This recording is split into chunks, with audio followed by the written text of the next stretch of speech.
Qala rabbi shrah li sadri wa yassir li amri wahlul 'uqdatam min lisani yafqahu qawli. Pertama sekali kita panjatkan syukur kepada Allah Subhanahu Wa Taala kerana Allah pilih saya dan juga tuan-tuan, ya, masih lagi sama-sama kita berada dalam perbincangan ilmu kita pada malam ini, ya, berkaitan dengan kitab ataupun buku yang kita bahas, ya, pada beberapa siri, iaitu berkaitan dengan kisah-kisah tidak sahih di meja penceramah. Jadi buku ini kita bincang, tujuannya adalah untuk kita bukan sekadar untuk kita menghayati agama yang kita anuti ini, bahkan Islam juga menitik beratkan soal fakta. Islam juga sangat menitik beratkan soal kebenaran sesuatu nukilan yang dinukilkan oleh seorang penceramah, ya, seorang asatizah, ya, seorang pendakwah, kerana kebenaran dengan Islam itu tidak dapat dipisahkan, ya, tidak dapat dipisahkan. Kerana Islam dan kebenaran itu ialah, bahkan Nabi sebut inna sidqa yahdi ilal bir, ya, wal birra yahdi ilal jannah, hadis riwayat Imam Muslim. Yang bermaksud kebaikan itu, kebenaran itu akan membawa kepada kebaikan yang lain, yakni kebenaran itu akan membawa kepada kebaikan yang lain, dan kebaikan itu akan membawa kita ke dalam syurga. Jadi ala kulli hal, perbincangan kita ini berkisar tentang fakta, ya, berkisar tentang kisah-kisah yang sering diungkapkan oleh penceramah, namun perlu untuk kita teliti, ya, dan kita menganalisis, ya, supaya betul ataupun tidak, ya, fakta-fakta ataupun kisah-kisah yang berlegar di sekitar kita. Ya, dia ada kesan, tuan-tuan sekalian. Ya, dia ada kesan, jika kita membuat maklumat yang tidak betul, ya. Di antara salah satu kesannya ialah ia akan memberikan konotasi ataupun kesan kepada agama kita sendiri. Ya, nanti kita akan tengok itu pada muka surat yang ke-93, ya, iaitu menceritakan tentang bab yang ke-6, iaitu Sayyidina Umar radhiyallahu an berhijrah secara terang-terang, kan? Jadi malam ni kita akan cerita ataupun kita akan meneliti betul ataupun tidak kisah yang selalu kita dengar bahkan daripada kecil lagi, bahkan ketika mana Sayyidina Umar memeluk Islam, ya, Sayyidina Umar radhiyallahu an, ya, pergi bersama dengan orang Mekah, musyrik Mekah, lalu dia menyatakan keislaman yang secara terang-terang, tak takut. Dia berhijrah secara terang-terang. Betul ataupun tidak cerita itu? Baik, kita akan tengok, tuan-tuan. Pertama, muka surat 93, ya, bab yang ke-6, Sayyidina Umar berhijrah secara terang-terangan. Pendahuluan kata pengarang kitab kita ini, Sayyidina Umar Al-Khattab radhiyallahu an adalah salah seorang sahabat yang terkenal dengan keberanian yang luar biasa. Bukti yang paling jelas ialah beliau banyak melakukan perubahan dan inovasi sepanjang pemerintahan beliau. Hasilnya dapat dilihat dengan perluasan negara Islam, kemakmuran yang dikecapi, dan musuh Islam tidak berani untuk melakukan sesuatu pengkhianatan. Ya, kita tahu bahawa, ya, Sayyidina Umar Al-Khattab ini seorang yang sangat berjasa kepada perkembangan negara Islam, ya. Bahkan ada satu tesis, ya, PhD yang mengkaji tentang bagaimana keputusan politik, keputusan siasah, ya, Sayyidina Umar Al-Khattab ketika mana dia menjadi khalifah. Banyak ucapan-ucapan yang bagus untuk kita ambil untuk menjadi satu, kita katakan bahawa kebijaksanaan dalam mentadbir, khususnya Sayyidina Umar, kerana pada waktu beliau negara umat Islam semakin berkembang, ataupun banyak negara-negara yang bukan orang Arab pun, ya, disebut sebagai menerima Islam itu. Maknanya dengan kepintaran dan kebijaksanaan Sayyidina Umar menjadi khalifah. Jadi itu tidak disangkalkan lagi. Baik, lalu hasil keberaniannya beliau digelar sebagai Al-Faruq, iaitu orang yang membezakan di antara yang benar dengan yang batil. Sebetulnya kita tahu bahawa gelaran Sayyidina Umar ialah Al-Faruq, ya, gelaran Al-Faruq. Dan kita tahu bahawa Sayyidina Umar ni di antara salah satu doa yang pernah diungkapkan oleh Nabi SAW, yang direkodkan oleh Al-Imam Muhammad dalam musnadnya, hadis sahih. Allahumma a'izal Islam bi ahabbi hadain ar-rajulain ilaika bi Abi Jahlin atau bi Amr al-Khattab fakana ahabbuhuma ila Allah Umar bin Khattab radhiyallahu an. Ya, semua kita tahu hadis ini, ketika mana Nabi SAW angkat tangan mohon doa kepada Allah, ya Allah, ya, berikanlah ataupun berikan kekuatan Islam ini kepada dua orang ni, di antara dua orang ni. Siapa dia? Di antara Abu Jahal ataupun Sayyidina Umar. Ya, di antara dua lelaki ini, ya, kerana dua lelaki ini sangat berpotensi, ya, sangat berpengaruh di tengah tentara Arab, sehingga kan Nabi minta doa supaya di antara dua ni siapa yang masuk Islam. Sebab dua-dua ni hebat, ada talent, ada bakat untuk membawa Islam. Maka Allah lebih sayang, fakana ahabbuhuma ila Allah azza wa jalla Umar bin Khattab radhiyallahu an.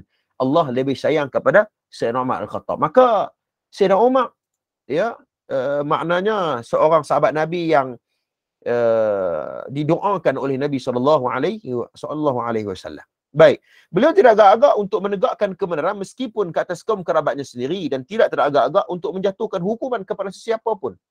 Semua kita tahu bahawa Sayyidina Umar memang berani. Ya, sehingga kan kalau kita tengok dalam cerita ketika mana Sayyidina Umar memeluk Islam, ya, Sayyidina Umar pergi bawa pedang, ya. Waktu tu Nabi bersama dengan Sayyidina Hamzah dan beberapa sahabat yang lain waktu tu di Mekah, ya, ketika mana Sayyidina Umar bawa pedang, ya, nak bertemu dengan Nabi, tengok ya, para sahabat berperhati di satu tempat, mereka mengatakan bahawa Umar sudah datang. Berkata Umar sudah datang. Ya, kemudian sahabat tanya, ya Rasulullah, bagaimana kita nak buat? Umar sudah datang, pasti dia akan mengganggu kita. Kemudian Sayyidina Hamzah ada dalam majlis tersebut. Sayyidina Hamzah kata, oh, siapa yang datang ini? Kenapa kamu kalang kabut? Ya, siapa yang datang? Kata mereka Sayyidina Umar. Mereka kata Umar al-Khattab, wahai Hamzah. Waktu itu Hamzah sudah memeluk Islam. Kemudian Hamzah kata apa? Berikan kepada dia keizinan untuk masuk. Kalau dia masuk di tempat kita ini dengan menghormati majlis kita, kita akan hormat dia. Tetapi kalau dia masuk dalam majlis kita dalam keadaan dia buat kacau bilau, dia buat dia mengganggu majlis kita, kata Sayyidina Hamzah, dengan pedang yang dia pegang itu, kita akan pancung tengkok dia. Ini cerita yang sahih. Maka saya nak sebut bahawa Sayyidina Umar tu ya orang yang berani, Sayyidina Hamzah pun berani juga. Ini dua tokoh tokoh sahabat Nabi yang mendokong perjuangan Nabi SAW. Baik. Kemudian dengan keberanian Sayyidina Umar ni tuan-tuan, dia tidak agak-agak. Sehingga kan dengan kaum kerabat dia sendiri, kalau benda itu salah, dia akan menegakkan kebenaran. Antara kisah yang menunjukkan kekuatan dan keberaniannya ialah beliau dikatakan telah berhijrah secara terang-terangan ke Madinah. Malah bertindak mencabar orang Quraisy untuk berlawan dengan beliau. Namun, kesemua mereka ketakutan dengan cabaran tersebut. Jadi, cerita yang kita akan bahas pada malam ni ialah bagaimana yang dikatakan bahawa keberanian Sayyidina Umar tu, satu ketika dia pernah cabar orang Arab musyrik Mekah ketika mana dia nak pergi hijrah ke Madinah. Dia cabak. Kita tahu cerita tu kan? Dicabak orang Mekah. Siapa yang berani halang aku? Kan? Siapa yang berani halang aku untuk pergi ke Madinah? Kita tengok. Baik. Di antara salah satu kaedah untuk kita menganalisis fakta ini sama ada benar ataupun tidak, salah satu metod ataupun cara, ya, para pengkaji hadis ini tuan-tuan, antaranya ialah mereka akan nyatakan sumber cerita ini datang daripada mana. Sebab tu, ya, agama kita ni adalah agama ilmu. Ya, agama kita ni agama fakta, dia tak boleh reka tuan-tuan. Sebab tu apabila dinukilkan sesuatu cerita, maka para pengkaji mereka akan tanya, di mana cerita ini dinukilkan? Di mana cerita ini dinukilkan? Ya, sebab tu tuan-tuan yang dirahmati oleh Allah Subhanahu Wa Taala, ya, fenomena untuk orang tanya, ya, orang masyarakat awam tanya, ustaz, apa dalil ini ustaz, apa rujukan ustaz? Saya rasa bahawa fenomena itu sangat bagus. Ya, kerana untuk mendidik masyarakat supaya, ya, bahkan mendidik, ya, para du'a, para pendakwah dan penceramah itu bercakap di atas fakta, di atas kebenaran, supaya apa yang kita bawa itu, ya, dengan Islam yang kita bawa itu ialah Islam yang sebenar. Ya, baik. Para ulama apabila mengkaji, ya, di antara kisah ini yang dinukilkan, pertama tuan-tuan muka surat 94, iaitu dalam kitab Tarikh Ad-Dimashq oleh Ibn Asakir. Kitab ni sangat terkenal, ya. Kalau orang belajar ilmu takhrij hadis, dia akan jumpa kitab Tarikh Ad-Dimashq oleh Ibn Asakir rahimahullahu taala. Baik, kita tengok tuan-tuan, apa cerita dia. Sayyidina Ali radhiyallahu an berkata, saya hanya mengetahui semua sahabat Nabi berhijrah secara takut-takut, kecuali Umar al-Khattab. Apabila beliau ingin berhijrah, beliau membawa pedang di tengkoknya. Ini disebut dalam Tarikh Ad-Dimashq. Dia bawa taqalladu sayfuhu, ya. Dia bawa pedang, ya, dan meletakkan busur panah di bahunya. Wa takaba qausahu, dia letak busur panah dekat bahu dia. Dan beberapa anak panah di tangannya. Dia pegang anak panah kat tangan dia. Beliau memegang tongkatnya dan menuju ke Mekah, sedangkan pembesar Quraisy ada di sana. Beliau telah melaksanakan tawaf sebanyak 7 kali dengan tenang. Kemudian beliau ke makam Ibrahim dan menunaikan salat dengan tenang. Maknanya dengan pedang dia, dengan panah, dengan pegang, dengan dia pegang anak panah semua, dia masuk dekat Masjidil Haram, lalu dia buat tawaf 7 kali, kemudian dia salat 2 rakaat di belakang makam Nabi Ibrahim. Dia buat macam tu. Secara tenang, orang tak ganggu dia. Seterusnya beliau mendatangi mereka satu persatu.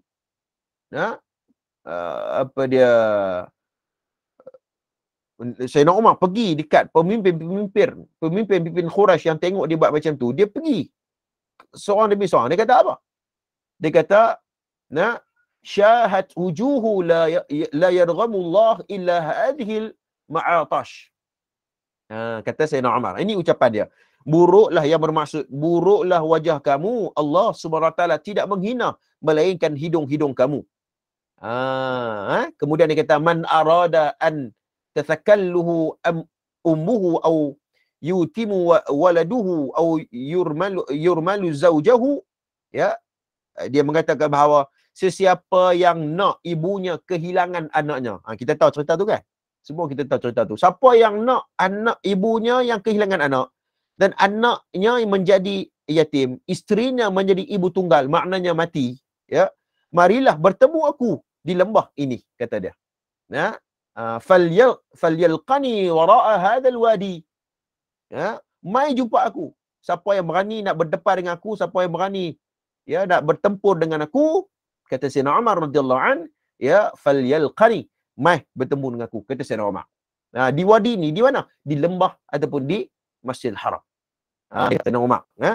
Kemudian Sayyidina Ali mengatakan bahawa qala Ali fama taba'u ahadan illa qaum minal mustad'afin. Tiada siapa pun yang mengikuti beliau melainkan kaum yang lemah. Maknanya orang yang ikut bila Nabi Sayyidina Umar cakap macam tu, orang yang ikut belakang Sayyidina Umar ni semua orang yang lemah, mustad'afin. Mereka yang lemah, mereka yang tidak ada kedudukan, tidak ada seperti hamba abdi dan sebagainya, ikut belakang Sayyidina Umar. Maka Sayyidina Umar Al-Khattab telah memberikan tunjuk ajar dan petunjuk kepada mereka. Beliau telah melaksanakan tanggungjawab beliau. Dia lalu Sayyidina Umar pun bawalah mereka ni berhijrah sekali dengan Sayyidina Umar. Itu cerita yang dinukilkan oleh Ibn Asakir dalam Tarikh Ad-Dimashq. Pertama. Yang kedua, tuan-tuan sekalian, para ulama juga mengkaji bahawa ada juga satu riwayat, ya, yang mereka berjumpai dalam kitab Al-Ghabah, Al-Ghabah Ibn Athir. Ya. Dan jalan cerita ni lebih kurang sama. Cuma ada penambahan sedikit sanad. Maknanya jalan cerita dia sama. Matan dia lebih kurang sama. Tapi sanadnya ada sedikit penambahan. Maknanya dari sudut rantaian sanad tu ada penambahan. Baik, ala kulihat cerita ini lebih kurang macam tu. Baik, kita tengok tuan-tuan, muka 95. Perbahasan dan hujah tentang kebenaran kisah ini. Terdapat riwayat lain yang menunjukkan Sayyidina Umar berhijrah secara diam-diam. Ini bukanlah menunjukkan beliau sebagai seorang yang pengecut, sebaliknya seorang yang kaya dengan strategi dan bijak dalam perancangan. Baik. Maka tuan-tuan, ini kaedah ya, para ulama apabila mengkaji cerita ini, dia bukannya terima bulat-bulat tuan-tuan. Walaupun kita kata, siapa engkau berbanding dengan Ibn Asakir? Dia bukan kira siapa engkau. Dia kira ialah bagaimana kita nak memahami sesuatu ataupun kita nak menganalisis satu fakta. Kalau benda tu betul ataupun benda tu salah, walaupun datang daripada Ibn Asakir ataupun daripada Ibn Athir dalam kitab dia, maka kita kata bahawa itu tidak betul walaupun ia datang daripada tokoh ulama. Kerana kita mengkaji, tuan-tuan sekalian, ya. Dan yang mengkaji itu, yang menukilkan cerita-cerita yang bercanggah dengan cerita ini bukan orang biasa, pun ulama juga. Kan? Takkan kita nak tolak ulama ni, ini sebagainya. Jadi ini orang panggil perbahasan akademik. Okey. Jadi tuan-tuan yang dirahmati oleh Allah Subhanahu Wa Taala, maka di antara salah satu sifat orang yang menganalisis ni tuan-tuan, dia kritikal. Dia tanya balik, betul ke? Kan? Sebab ada riwayat lain. Ada riwayat lain yang bercanggah dengan cerita ni. Cerita apa? Iaitu kata Sayyidina Umar berhijrah pergi ke Madinah dalam keadaan yang diam, dalam keadaan yang tidak, maknanya tidak terang-terang. Ya, bukannya macam cerita seperti ini. Ya, ada riwayat yang lain. Jadi bagaimana untuk kita mengharmonikan di antara riwayat? Nanti kita tengok tuan-tuan. Baik. Kemudian yang pertama tuan-tuan, hujah yang pertama yang mengkritik Riwayat yang pertama ini iaitu daripada daripada Ibnu Hisham dalam Sirah An-Nabawiyah, dalam Al-Sirah An-Nabawiyah.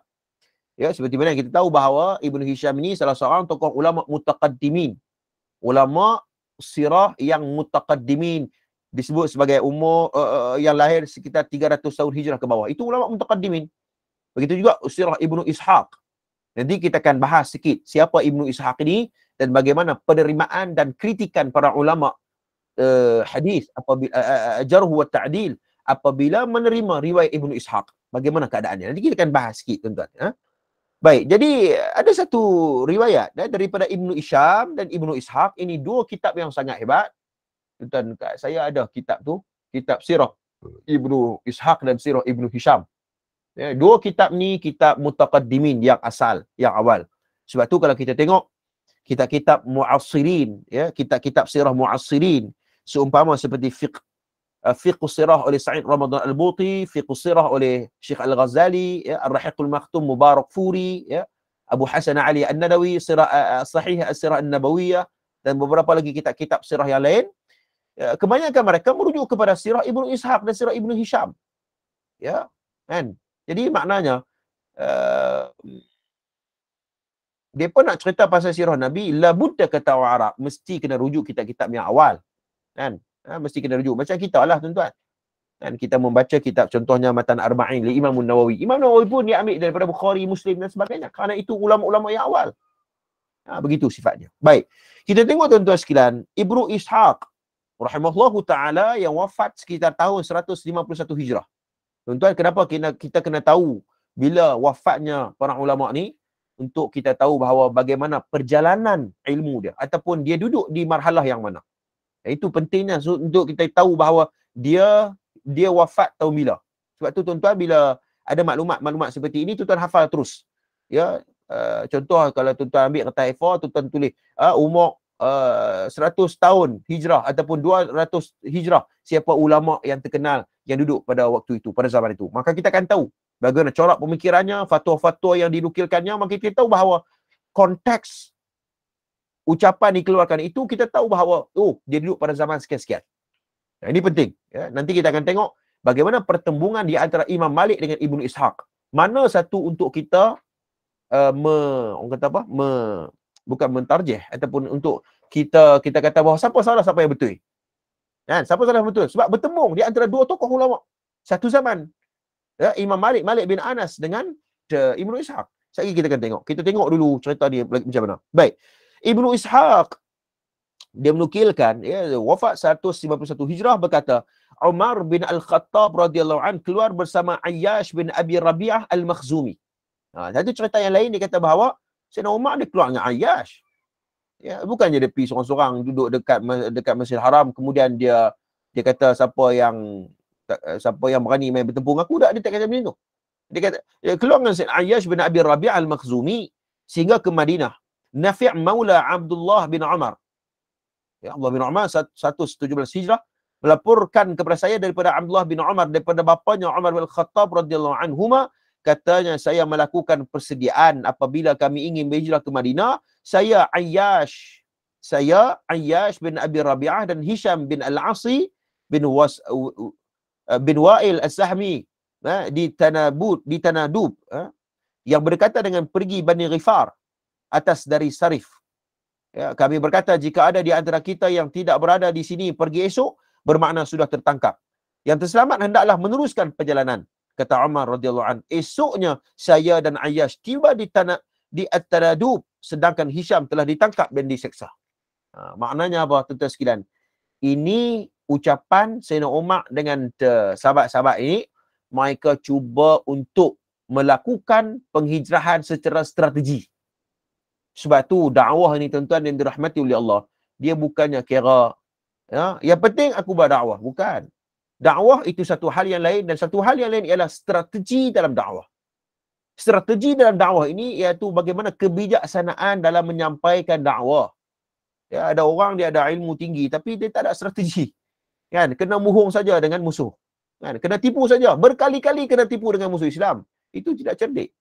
Ya, walaupun apa yang dia bawa itu benar, tetapi kebijaksanaan, al-hikmah itu ya perlu perlu dilihat. Sayyidina Umar Al-Khattab, ya, apabila malam tersebut dia cuba untuk melakukan strategi untuk pergi berhijrah. Ya, pergi ke Madinah. Tuan-tuan, kita tahu bahawa kedudukan At-Tanadub terletak 10 km daripada Mekah. Tuan-tuan, tempat ni yang berlaku ni tuan-tuan, ya, iaitu 10 km daripada Pekan Mekah. Ini menunjukkan mereka telah membuat satu perancangan yang sangat sulit dan cukup berhati-hati. Ia berbeza sama sekali dengan riwayat yang mengatakan keberanian Umar Al-Khattab yang tidak bertempat malah melulu. Maknanya bercanggah di antara riwayat yang pertama oleh Ibn Asakir tadi. Tuan-tuan boleh ikuti perbincangan ni. Maknanya perbincangan riwayat yang kedua ni dia bercanggah. Malah dalam kisah selanjutnya Abu Jahal dan Al-Harith berjaya juga mengikuti Umar dan Ayyash radhiyallahu an, sehingga mereka berjaya memperdayakan Ayyash radhiyallahu an untuk dibawa pulang. Jika benar kekuatan dan keberanian Umar Khattab sebagaimana diperkatakan, mengapa beliau tidak melawan Abu Jahal Al-Harith ketika itu? Jadi maknanya cerita ni juga merujuk kepada kita bahawa walaupun Sayyidina Umar ni orang yang berani, Sayyidina Umar ni orang yang gagah perkasa, tetapi di Mekah ada juga orang yang setanding dengan dia. Sehingga kan para ulama sirah mengkaji, ya, ketika mana Ayyash radhiyallahu an, ya, ditangkap oleh Abu Jahal dan Al-Harith. Dia dapat tangkap Ayyash ni. Kan? Kenapa Sayyidina Umar tak larang, orang panggil apa? Tidak melawan kembali Abu Jahal dengan Al-Harith? Kerana hal ini terbukti bahawa ini strategi dan juga ini adalah, kita katakan bahawa kemampuan Sayyidina Umar pada waktu ini berbeza dengan, sebab mereka bawa satu kumpulan yang ramai. Ya, satu kumpulan yang ramai. Dan ini bukan menunjukkan bahawa Sayyidina Umar penakut, tetapi ia mengatur strategi untuk mendapat, ya, peluang ataupun siasah, disebut sebagai strategi politik yang bernafas panjang. Macam tu. Ya, walaupun dia kalah sedikit, tapi tengok nanti waktu Fathul Makkah, tuan-tuan, tengok bagaimana kekuatan umat Islam yang diminta oleh Nabi dan para sahabat di Madinatul Rasul sallallahu alaihi wasallam. Ini strategi, kebijaksanaan dalam dakwah. Beliau tidak terburu-buru dalam sebarang tindakan. Kita tahu bahawa ucapan Sayyidina Umar dia tidak terburu-buru. Dia seorang yang sangat bijaksana. Ya, bahkan banyak ijtihad dia ketika dia menjadi khalifah. Kalau tak salah saya, apabila orang mengkaji tentang siasah ataupun gaya kepimpinan Sayyidina Umar, ya, banyak ijtihad yang baru yang dilakukan oleh Sayyidina Umar. Yang antaranya ialah beliau mewujudkan satu satu polisi ataupun satu orang panggil satu pasukan, iaitu untuk menjaga negara Madinah, iaitu kalau bahasa kita ni wujudkan polis, pasukan keselamatan. Zaman kita, rupanya zaman kita ni dah tiru Sayyidina Umar sebenarnya, kan. Sayyidina Umar dah buat awal lagi. Dia wujudkan satu tim untuk jaga Madinah, kawalan negara. Dia buat, kita kena bayar gaji. Kita kena peruntukkan satu dana untuk pasukan keselamatan ni, lebih kurang macam menteri pertahanan lebih kurang. Sayyidina Umar. Jadi ini kebijaksanaan dalam berpolitik ataupun berkepimpinan. Jadi ia diteruskan oleh legasi khalifah seterusnya. Baik. Kita tengok tuan-tuan, kita tengok kisah ini turut dinukilkan. Baik. Jadi kisah yang kedua yang kita katakan bahawa Sayyidina Umar melakukan strategi pergi berdakwah berhijrah ke Madinah dalam keadaan yang secara diam-diam, iaitu menunjukkan strategi bukan menakut. Hal ini disebut dalam beberapa kitab. Jadi kita dapat pastikan bahawa rupanya riwayat yang kedua pun ada dinukilkan oleh dinukilkan dalam kitab-kitab para ulama. Kitab yang pertama kata ulama iaitu Dalail al-Nubuwah oleh Al-Imam Baihaqi rahimahullah taala yang wafat sekitar tahun 458 Hijrah.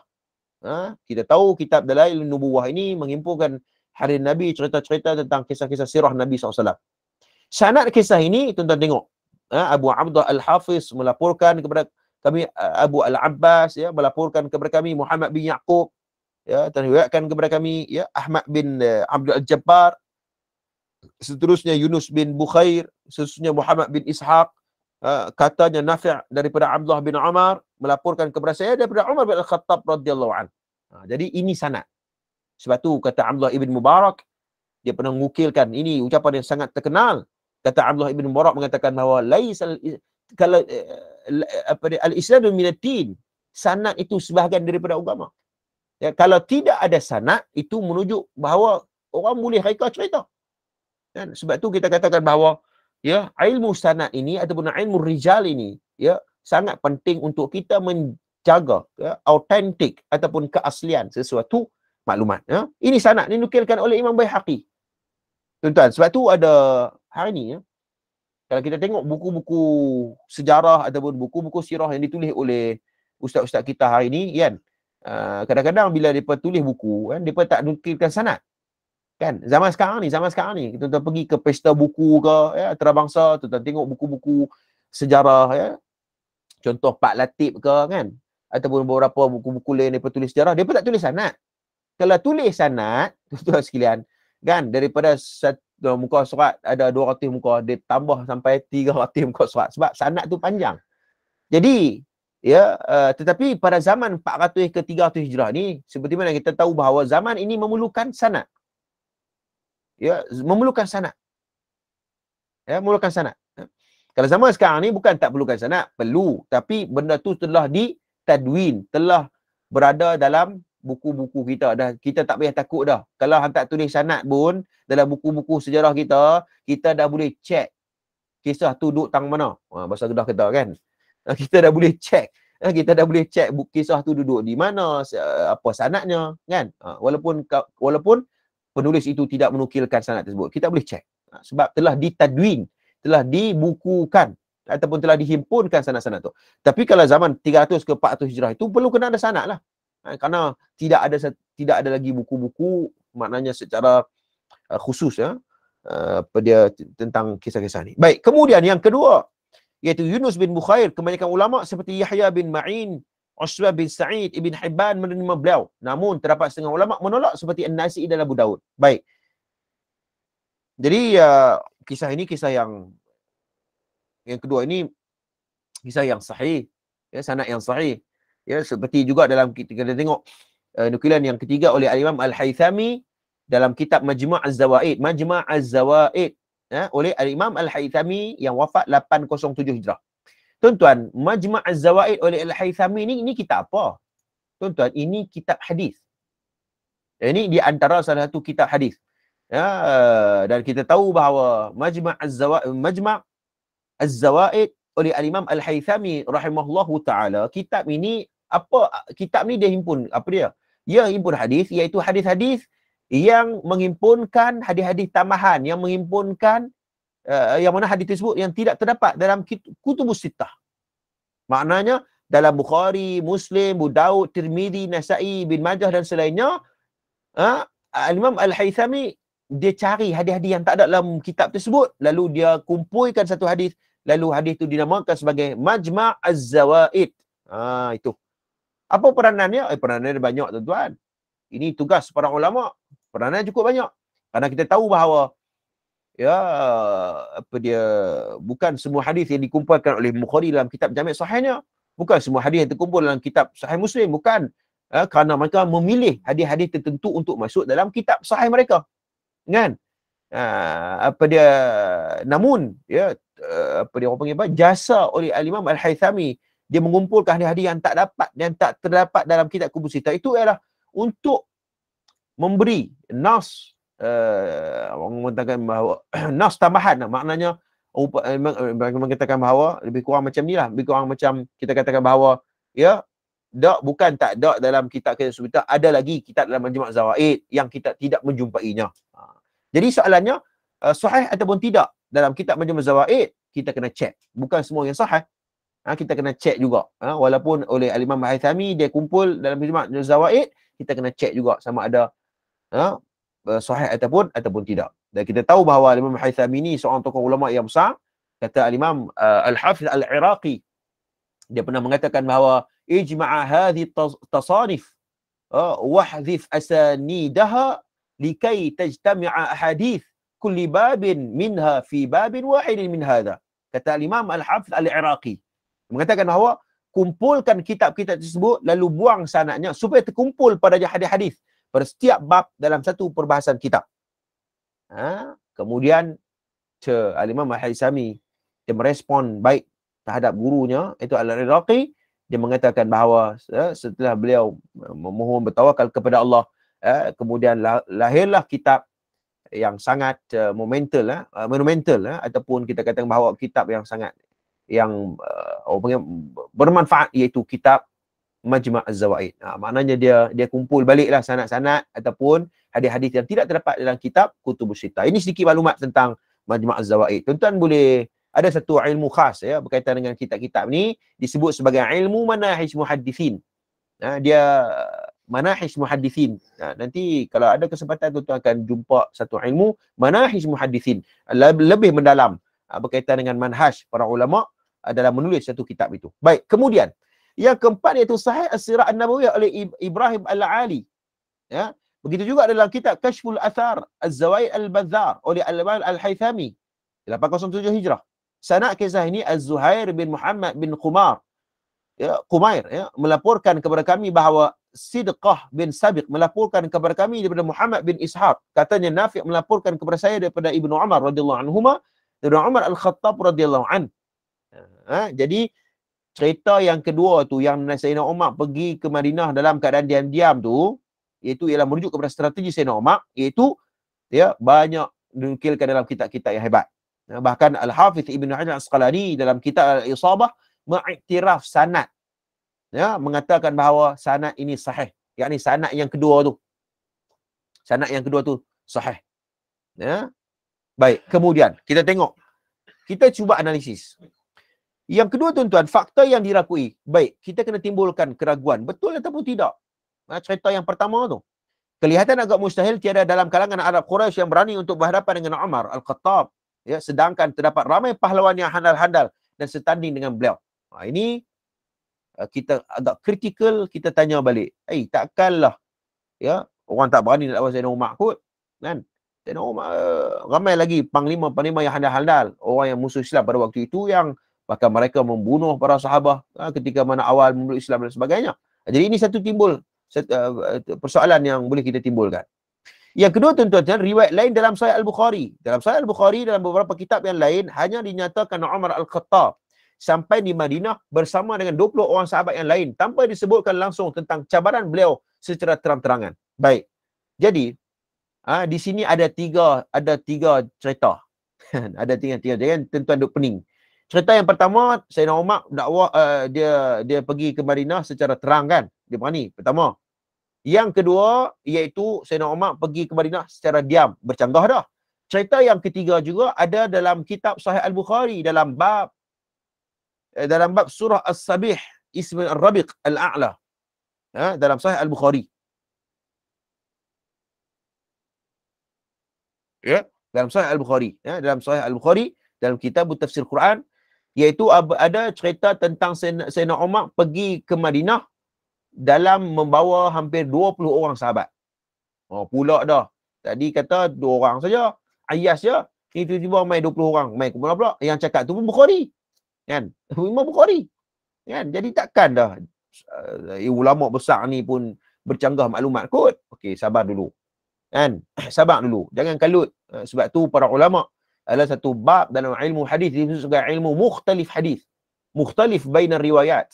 Ya, apabila banyak sangat bercampur ni ataupun kita katakan bahawa satu riwayat bercanggah dengan riwayat yang lain, bahkan riwayat itu semua riwayat yang sahih. Kan? Jadi macam mana kita nak harmonikan? Para ulama mengkaji bahawa ada sekurang-kurangnya ada 3 kaedah. Para ulama ya menyelesaikan masalah mukhtalif ni, riwayat ni ataupun riwayat yang bercanggah. Para ulama mengkaji di antaranya ialah Profesor Dr. Syarah Qudah hafizallahu ta'ala, bahkan Al-Hafiz Ibn Hajar Al-Asqalani mengatakan bahawa ada 3. Pertama, kata ulama, iaitu dengan cara ya menjamak. Ya, menjamak. Jam'u bainar riwayat. Dia menjamak semua riwayat-riwayat cerita tu. Jamak tu bermaksud apa?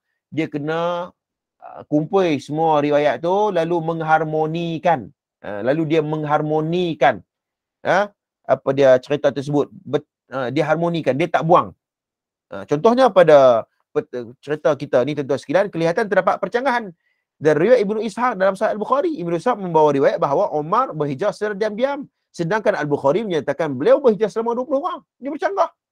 Jadi para ulama seperti Muhammad bin Abdullah Al-Ushan dia mengatakan bahawa riwayat Ibnu Ishaq dengan riwayat Al-Bukhari ini perlu diharmonikan. Itu sebagai manhaj al-jama' ataupun jama'u baina riwayat. Dia kena jama', dia kena harmonikan.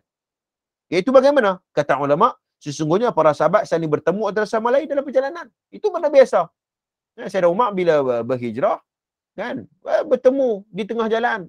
Dah sampai di Madinah, 20 orang bersama dengan Sayyidina Umar. Itu benda biasa. Macam kita lah tuan-tuan. Saya cakap dalam konteks saya berada di negeri Kedah. Contohnya, saya pergi seorang, saya naik kereta seorang kan. Saya naik kereta seorang, bertolak daripada Kedah, nak pergi ke Kuala Lumpur. Kan? Nak pergi ke Kuala Lumpur. Kan? Bila sampai dekat negeri Perak, jumpa kawan saya. Kawan kata, nak pergi mana nak pergi Kuala Lumpur. Jom pergi sekali. Macam itulah.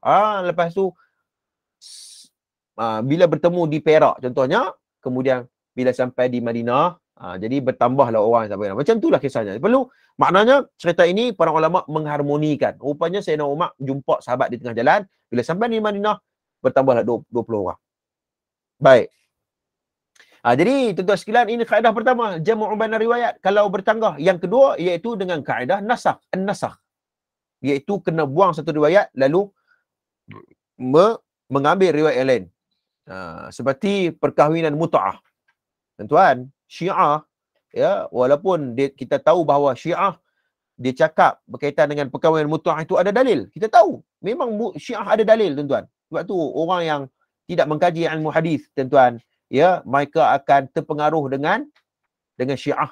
Syiah kata memang ada, dia berkata kami ada hadis yang Nabi mengizinkan perkahwinan mut'ah. Tu dia. Kan, kalau kita ikut pendapat Syiah, confirm masalah kita. Kan? Jadi bila mana kita mengkaji, kita kumpul semua sanad riwayat cerita tentang perkahwinan mut'ah, rupanya Nabi sudah berkali-kali menasahkan riwayat yang pertama. Berkali-kali dah. Bahkan para sahabat yang besar pun semua, ya, sudah tahu bahawa perkahwinan mut'ah pensyariatan mut'ah itu sudah dinasahkan ataupun sudah dimansuhkan. Jadi Syiah dia tak ada ilmu ni. Dia tak ada ilmu nasakh wal mansukh. Jadi itu masalah. Itu kita kena belajar, kita kena menuntut ilmu dengan orang yang ahlinya. Yang tersebut. Bukan dia pun tak ada dalil. Syiah ada dalil, tuan-tuan. Sebab tu kita kena kaji balik dalil itu. Betul tu bos. Sebab banyak, tuan-tuan. Syiah ni memang dia bersandarkan kitab juga, tapi kitab mereka semua pening, tuan-tuan. Dia sudut sanad dan sebagainya, bercanggah habis.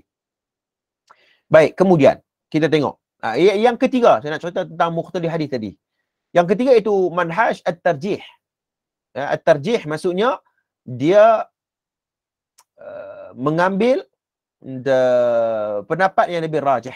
Macam tu. Ada dua pendapat, dia bercanggah, dia ambil pendapat yang lebih rajih. Itu manhaj at-tarjih. Ni di para ulama muhaddithin, bahkan dalam kitab Mustalah Al-Hadith pun menceritakan berhal yang sama, iaitu ada 3 kaedah, ada 3 metodologi bagaimana para ulama menyelesaikan, ya, apabila satu hadis atau riwayat itu bercanggah di antara salah satu. Baik. ada para ulama yang tambah, iaitu tawakuf. Ya, tawakuf yang keempat, ya. Ini saya apabila saya masuk kelas Dr. Umar Muhammad Nur, dia tambah satu, ya. Dan saya tak ingat pendapat mana ulama, iaitu tawakuf. Iaitu kalau dah bercanggah, dah tak ada jawapan, dua-dua sahih, tak ada jawapan, maka para ulama tawakuf. Tawakuf tu bermaksud berhenti sekejap. Ulama tak ada jawapan lagi. Maknanya, kalau ada maklumat tambahan, mereka akan ukirkan selepas itu. Itu benda biasa. Baik, itu biasa. Para ulama amanah, kalau mereka tidak ada maklumat dan sebagainya, mereka tawakuf. Itu benda biasa, tuan-tuan. Biasa. Cuma kita ni, tuan-tuan sekalian, kan, kalau orang tanya, semua jawab, kan, tak tahu betul ataupun tidak. Kan? Jadi kita amanah dengan ilmu. Kalau tak tahu, abang yang tak tahu. Kan? Kata Imam Malik, kata Imam Malik atau Imam Ahmad, dia kata, ana la adri. Aku tidak tahu. Imam Malik, Imam Malik. Tanya macam-macam soalan. Dia kata, ana la adri. Padahal ini seorang pengarang kitab Muwatta. Baik, habis. Ujian yang kedua, tuan-tuan, kita tengok Dr. Mahdi Rizqullah. Dr. Mahdi Rizqullah Ahmad turut mengemukakan kisah Umar bin Khattab yang ingin berhijrah bersama Ayyash bin Hisham. Beliau kemudian memberikan komentar kisah ini diriwayatkan oleh Ibnu Hisham dengan sanad yang hasan. Ya, sanad yang baik, yang makbul, ya.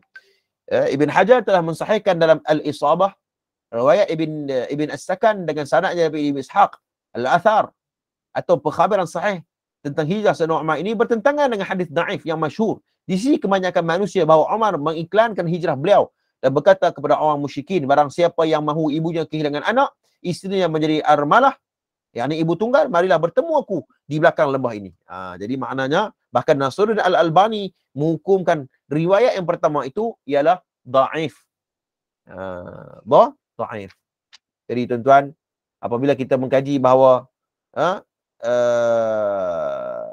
maknanya kisah yang pertama itu ialah iaitu daif.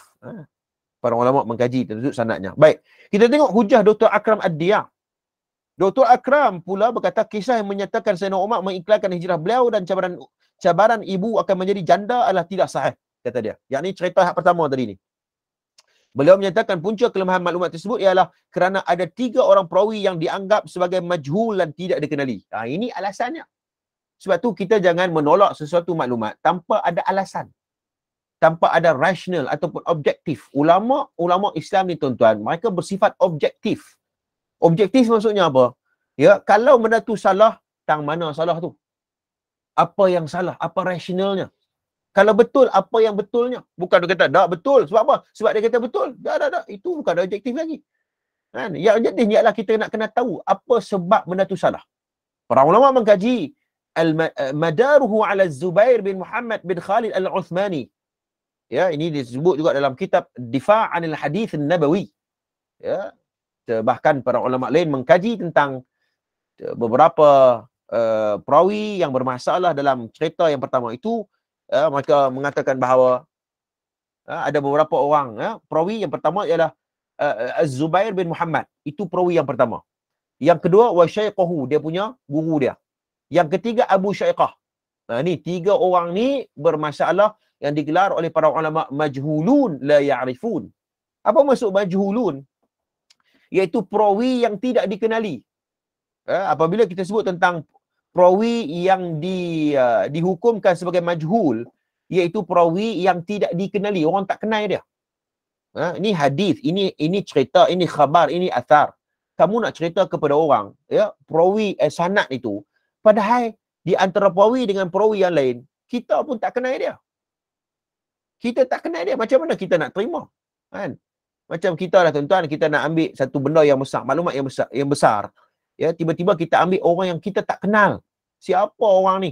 Dari sudut ilmu dia, latar belakang pendidikannya, latar belakang siapa gurunya, apa yang dia belajar dan sebagainya. Kita tidak tahu.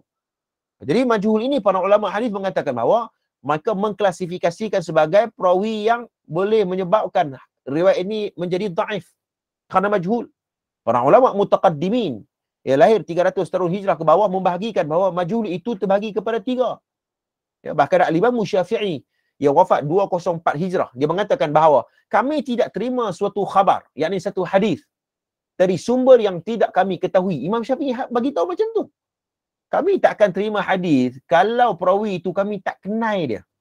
Begitu juga kami tidak menerima khabar ataupun athar ataupun hadis dari perawi yang tidak dikenali, tidak diketahui kebenarannya, katanya, kebaikannya.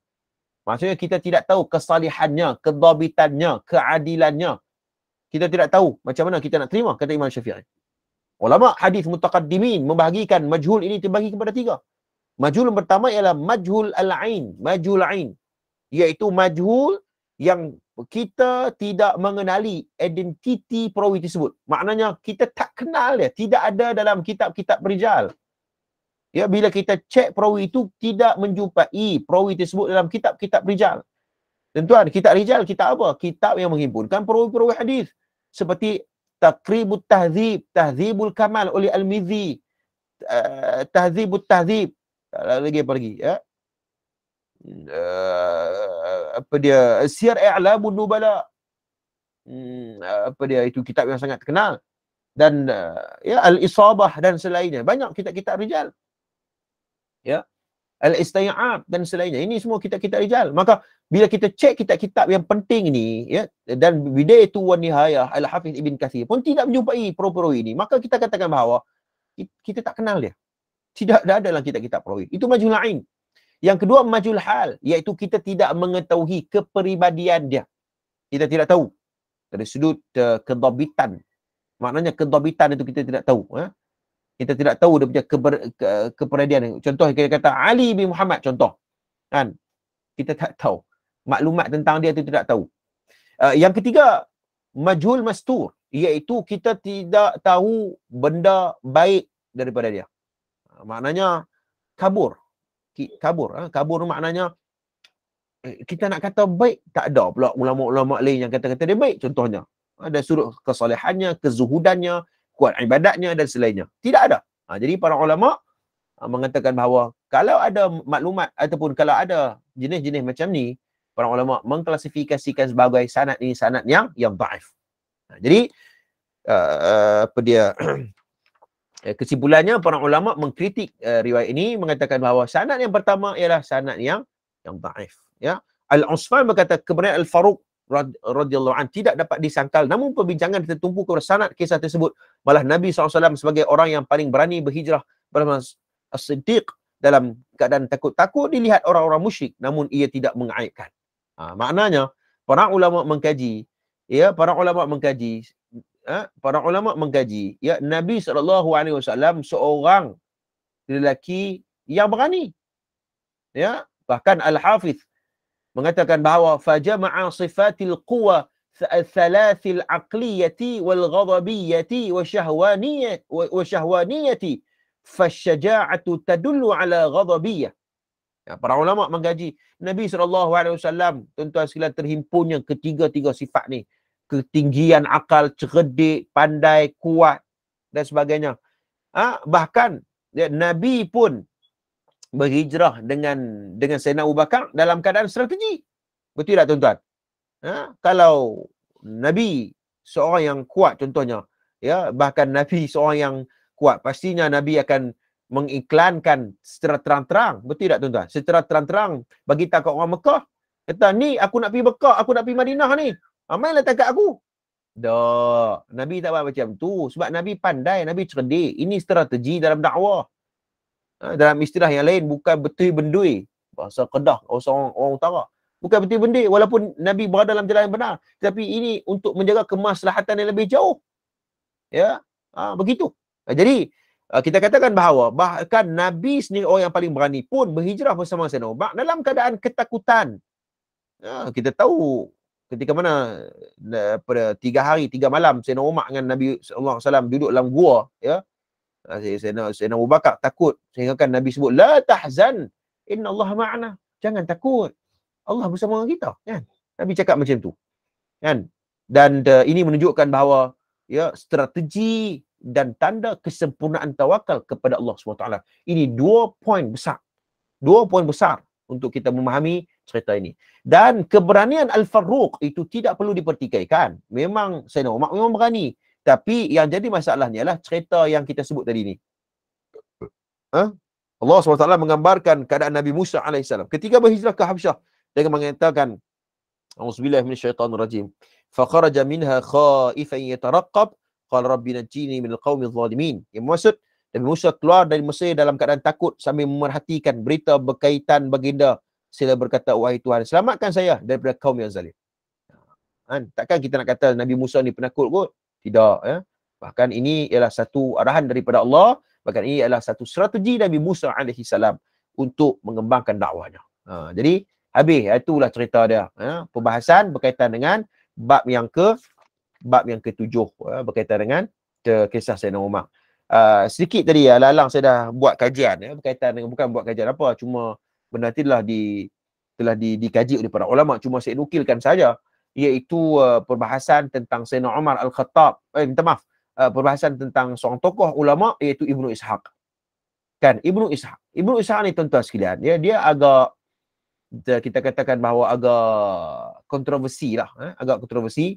Bukan kontroversi macam mana, sebab ulama berbeza pendapat tentang mentausiq ataupun menerima periwayatan dia ataupun menolak periwayatan dia. Pakat pening habis. Sebab ucapan Imam Malik mengata, Ibnu Ishaq mengatakan huwa dajjal.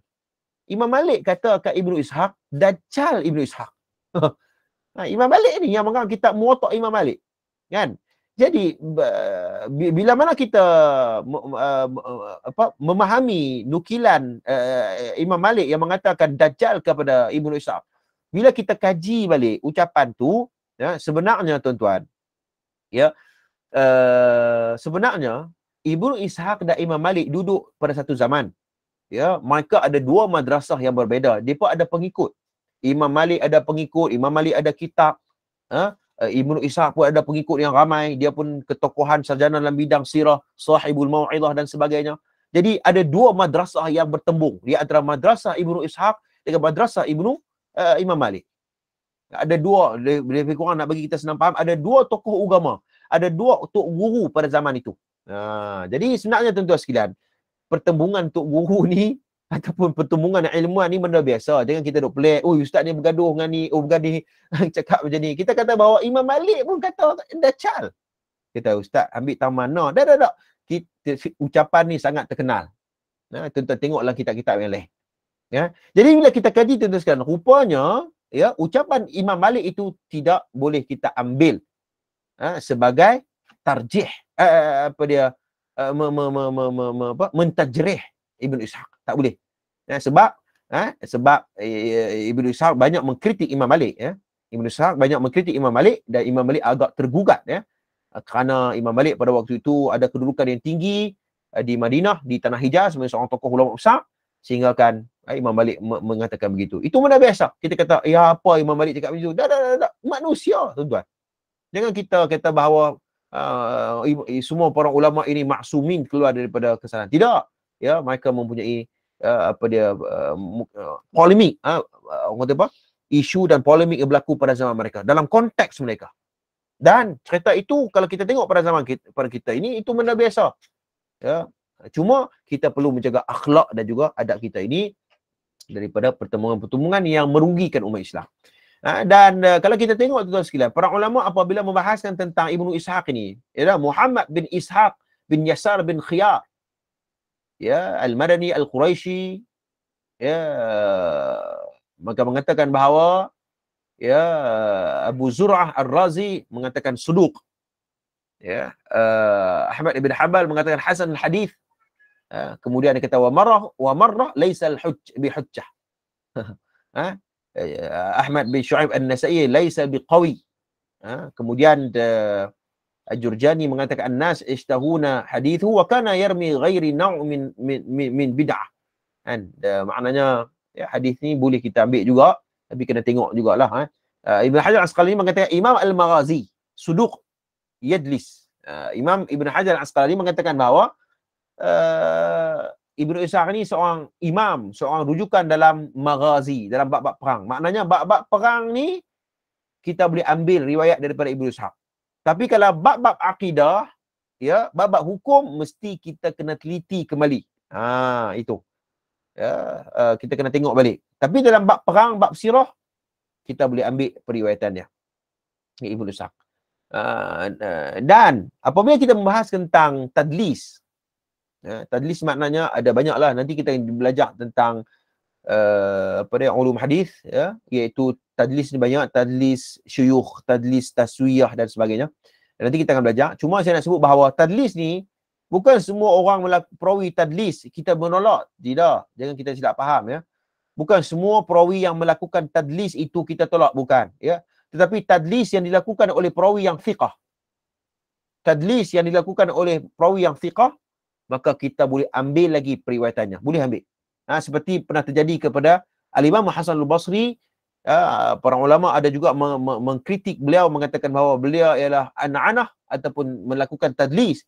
Tetapi Hasan Al-Basri, seorang tokoh ulama tabi'in, ya, mereka masih lagi menerima kerana an-anah ataupun tadlis yang dilakukan oleh seorang perawi yang fiqah. Boleh. Jadi benda tu dia agak mendalam sedikit. Ala kulli hal, ia bersifat teknikal dalam sesuatu kisah. Jadi wallahu a'lam, ya. Kita sampai pukul berapa ni?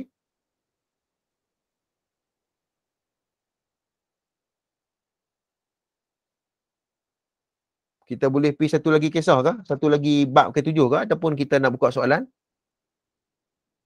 Buka soalan, kita buka soalan nah. Baik. Assalamualaikum. Waalaikumsalam. Ustaz, ada saya terdengar Imam Malik salah sangka kepada Ibnu Ishaq kerana tidak teliti, akhirnya meminta maaf. Nukilan oleh seorang maulana. Bagaimana pula periwayatan Ibnu Ishaq digunakan oleh Imam Muslim sebagai 5 hadis syahid oleh Zahabi? Ya, betul. Ya, dia tersilap. Maknanya Imam Malik bila dia cakap Dajjal tu dia silap. Maknanya kita tak boleh ambil dia sebagai satu, orang panggil apa, satu hukuman kepada Ibnu Ishaq. Makanya tertolaklah mana ucapan Dajjal tu. Pertama. Yang kedua, soalan ni ialah betul ya, Ibnu Ishaq ni adalah seorang perawi yang para ulama kutubus sittah ambil Ibnu Ishaq ni dalam periwayatan dia. Ulama-ulama kutubus sittah Bukhari Muslim pun masuk dalam menjadikan Ibnu Ishaq ni sebagai seorang perawi awal, perawi dalam dalam kitab mereka. Baik.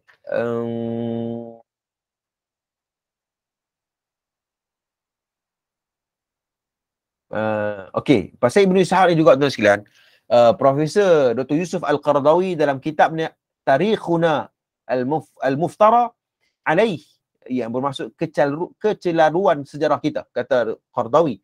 Dia berpendapat bahawa Ibnu Ishaq ni tuan-tuan, dia termasuk di kalangan golongan akhbariyun, ataupun kita katakan bahawa seorang yang apa saja yang dia tahu cerita tentang sirah ni semua dia dilaporkan.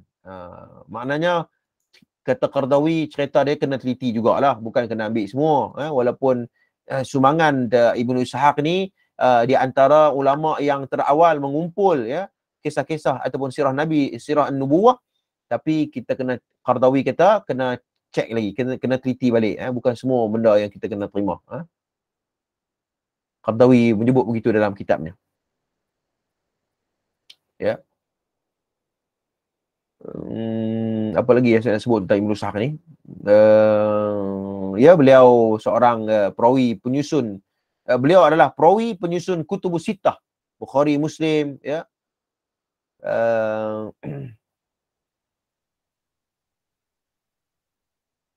Maknanya kesimpulan ialah kita banyak terhutang budi, orang Islam banyak terhutang budi terhadap jasa Ibnu Ishaq dan Ibnu Hisham. Jangan kita tolak, sayanglah tuan-tuan. Sebab tu orang yang jangan kita ekstrim. Kesimpulan jangan kita ekstrim. Kita bersederhana dan bersifat objektif. Orang ahli ilmu ni tuan-tuan, dia tidak ekstrim. Ahli ilmu ni tidak ekstrim. Dia sederhana tuan-tuan. Dia tengok mana yang elok dia ambil, mana yang tak elok dia tinggal. Ini ahli ilmu. Orang yang ekstrim tuan-tuan, mana yang tak kena dengan kumpulan dia buang terus. Ini ekstrim. Orang yang tak terbuka. Ulama-ulama hadis ataupun para pengkaji hadis, para ahli ilm, mereka akan menganalisa dulu. Benda yang elok ambil, benda yang tak elok buang. Seperti yang berlaku pada Ibnu Ishaq. Ibnu Ishaq benda yang elok kita ambil. Ya, sahibul mau'izah, sahibus sirah. Tapi benda-benda yang melibatkan akidah dan sebagainya perlu untuk teliti lebih cermat berkaitan dengan riwayat Ibnu Ishaq. Itu saja. Wallahu a'lam. Ada soalan lagi?